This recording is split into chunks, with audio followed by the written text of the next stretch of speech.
So as I'm sure you guys know, last Thursday at Sony's PlayStation 5 event, Rockstar actually revealed that they were going to be releasing a enhanced and expanded version of Grand Theft Auto 5 with new features and content coming to both PlayStation 5 and Xbox Series X in 2021. And in typical Rockstar fashion, they didn't give us a ton of specific details on what they were going to be doing. On their Newswire post, they said it was going to feature a range of technical improvements, visual upgrades, and performance enhancements. And they also talked about some new things that'll be coming to Grand Theft Auto Online, like how it's going to be getting a standalone version and will be free for PlayStation 5 players during the first couple of months. But other than that, we didn't get a lot. We even got the typical Rockstar signature line of stay tuned for more details in the months ahead. So it looks like Rockstar will eventually tell us specifics, but this has got a lot of people in the community wondering what they're going to be doing. And this has certainly been one of the most controversial decisions that Rockstar have made recently. There's a ton of people that love this. There's a ton of people that ultimately hate it. But bottom line is Rockstar is not going to go back just because a couple of people are upset with this. They're going to be releasing this game. And so in today's video, I'm going to talk about what those potential changes could be, not only to single player, but also Grand Theft Auto Online. And we'll hear from some reputable members of the community as well that should give us a better idea on what to expect. So anyways, let's begin with something that insider TezFunds2 said the other day. He was asked on the GTA forum site, it's a little off topic, but do you have any idea what happened to Liberty City being in GTA 5/online? And do you think that they possibly could add it to the re-release? Honestly, I think that if they don't pull off something major like a new map, they'll even get more hate. I doubt that they'll care though. And he said it was scrapped alongside single-player DLC. I think the issues of dealing with a new map are a bit too much when you can just settle for a smoother experience. I think there was a Vice City project being worked on back in 2014, handled by a very small team, probably a prototype since the next title would have been in a pre-production phase during that year. And honestly, that's one of the things I'm hoping Rockstar does. Now, it doesn't have to be as major as a map expansion, but I think if there isn't any new tangible content per se, a lot of people are going to be frustrated with this re-released version. Sure, having faster loading times and better graphics is nice, but if there isn't something like new, at the end of the day, it's still the same Grand Theft Auto. So I wonder if we will see a single-player DLC, one that Rockstar promised we would get back in 2014. You guys remember like this Newswire snippet right here where they literally said single-player DLC is on the way?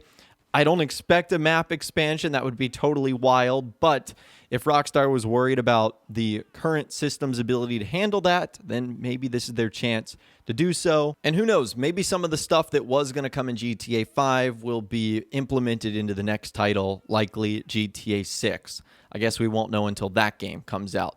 Now, as a follow-up to that, someone ended up saying, aren't next-gen console SSDs built specifically to handle those loading situations? And he says, yes, that would definitely help with loading times, but increasing speed limits. I'm not an expert on the matter, so don't take my word for granted, but Rockstar would have done it with the PC version. Not in GTA Online, since high-end PC players could have an advantage over low-end PC players. But there won't be any problem increasing them in story mode, right?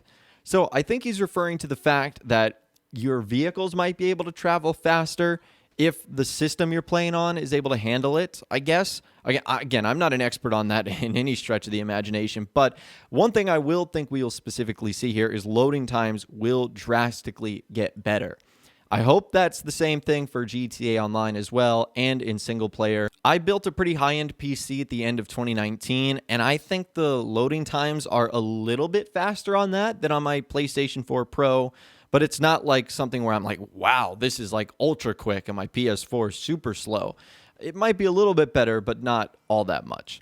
But anyways, moving on, someone else also asked TezFunds2, maybe they don't do it now because they want to sell more copies of the game to the new console.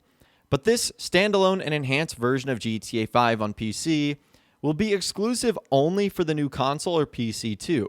And the exclusivity that they're talking about is it being free for the first 3 months. The Newswire post didn't make it clear enough. And he said, I don't have much information, but I think it means that Rockstar isn't willing to offer new players a standalone GTA Online Edition for free. It'll be available with no cost for PS5 owners during the first 3 months, but I guess it will cost $15 for Xbox owners or PS5 owners once the free period ends. Regardless of that, it won't be a big deal for us who already own it. And that is something that was kind of confusing on the newswire. Is this new version of Grand Theft Auto Online going to cost money? The answer is yes and no. I figure if you already own GTA 5 on something like a PlayStation 4, Xbox One, or PC, you'll be able to get the standalone edition for free. However, if you don't have either GTA 5 or when you get a PS5, simply want Grand Theft Auto Online, the standalone copy, who knows how much it'll cost you? Will it be like $15? Will it be $5, $10? We don't know. That's one of the things that Rockstar didn't really talk about all that much on the newswire. And I guess that's something we'll figure out as the months ahead are revealed in terms of new information. Anyways, let's move on. He was asked another question. Maybe it's possible to put the Mile High Club in GTA 5 on the next gen, or is that giving the same problems as the current gen? And he said the issues with the Mile High Club building weren't hardware limitations in the first place. It's just that a gang attack happens there alongside some other missions that utilize it. They either make changes to said missions or remove them. I don't see new changes happening to this building with the release of the new versions. And another user said, when online is ported to next gen, is it going to run on the same engine, servers, and everything else? Because it seems like it's already just scraping by right now. Cars have limited speed due to rendering. Servers are god-awful, and the backbone of this game is nearing a decade old. Can any of that be replaced or changed? If not, what's the point of making online a standalone title? The coding is so old, they can't fix anything. They can't change the map, they can't add expansions, and they can't do anything else beyond more cars and game modes. And TezFun2 says, I'm pretty sure the structure will remain the same. It's just the game will perform better thanks to the new hardware. Rockstar didn't change the network structure with Red Dead Online, so I don't see that changing for the next-gen version of GTA 5. There are some games where running them at 60 FPS causes new bugs to appear. I think the same case could happen with increasing speed limits. Not to mention that we're supposed to be getting visual upgrades, driving through the city at higher speeds while the game tries to load in 4K textures is probably going to cause the same rendering argument we have with the current gen consoles. So that is an interesting question, how the next generation standalone version of GTA Online is going to get updated. Maybe there's a possibility that that standalone version can have Red Dead Redemption 2's engine, which is a lot more updated. And so what this will allow Rockstar to do is decouple GTA Online from single player so that they can update it independently on next generation consoles and PCs with whatever improvements they decide to add, and eventually down the line GTA 6 content, which means GTA 6 will be allowed to have its core single player experience, and they'll be allowed to update online on the side with all future post GTA 6 improvements. I know that's a little bit confusing. Honestly, this entire saga that Rockstar's trying to pull off here is a little bit confusing. But anyways, let's move on. Another user asked, what do you predict could be some of the major changes? And he said, Rockstar Editor is supposedly coming to Red Dead Redemption 2, an enhanced version of the current editor. So we could see this enhanced version in the next-gen version of GTA 5. This is probably just one of the major changes that I could see happening on next-gen. And an updated version of the Rockstar Editor would be quite nice. I know tons of people in the community utilize this for photos, movies, videos, machinimas, all that sort of stuff. Anyways, let's move on. I'm going to paraphrase what this next user said. They basically said when GTA 5 went from PS3 and Xbox 360 to PS4 and Xbox One, it added a lot of new stuff like first-person mode, the vehicles were updated, you got quality of life changes. But they're wondering if Rockstar is going to do anything like that for the PlayStation 5 and the next generation. And TezFun2 says possibly the visual improvements are simply implementing what the PC version has achieved with the highest settings, and major additions and changes to the game which would serve as a way to convince you to grab the next-gen edition. I bet the traffic would be adjusted a little bit too, to have NPCs spawn with newer DLC vehicles.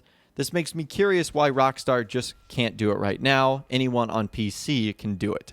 And I agree, it has to have more changes than just visual improvements for me to be interested in this, because I already have the game on PC. If I wanted a high quality graphical experience, I'd go play it there. But I'd want to see some like brand new content that Rockstar might only do on the PS5 and then eventually add it to Xbox Series X and PC. But anyways, let's move on. Another user says, but it will be part of the realm of GTA Online 1 only, and GTA Online 2 will again be united with the next GTA title. Also, this means some code barriers that prevent Grand Theft Auto Online DLCs to be more deep will be no more an issue. And Tez Funds 2 says, just think of it as the same GTA Online you've been playing without access to story mode, plus all the new enhanced content. Not sure what you mean by being deep map expansions. I hardly think that was an issue for the current gen consoles. So again, this is the confusion that Rockstar has created a little bit here about what this standalone version of GTA Online is going to be. It's basically just no single player attached to it. Like, you know, when you play GTA 5 right now, you can either load straight into online, you can go to story mode, you can do a couple of different things. This would literally just have online. And last but not least, a follow-up, he said, what does that mean? He says it means you can grab Grand Theft Auto Online from the store without having to download GTA 5, aka the story mode. The scary part is that it's supposed to be free for the first 3 months, unless this version is only active for 3 months and will disappear. And that's yet again another thing we just don't know. Is it going to be like the Epic Games Store promotion that Rockstar did a couple of weeks ago, where if you get the game for free, you keep it forever? Or is it like a 3-month trial period where you can play the game for free for 3 months, but then afterwards you're going to have to buy it, and that version you had for free will go away? Again, at this point in time, Rockstar has told us so little other than what they said on the newswire, and it could be months from now before we get any official details on what they ultimately plan on doing with this new version of GTA 5 and a standalone version of Grand Theft Auto Online. But I'd love to hear from you guys in the comments down below. What do you think Rockstar is going to be doing with both versions of these new games coming to the PS5 and Xbox Series X in 2021? Let me know what you guys are thinking in those comments down below. If you guys did go on to enjoy this video, though, a like rating would, of course, be awesome. And be sure to subscribe to my YouTube channel if you are new, or you want to stay up to date on all the latest GTA and Red Dead Redemption videos that I'm doing here on my channel.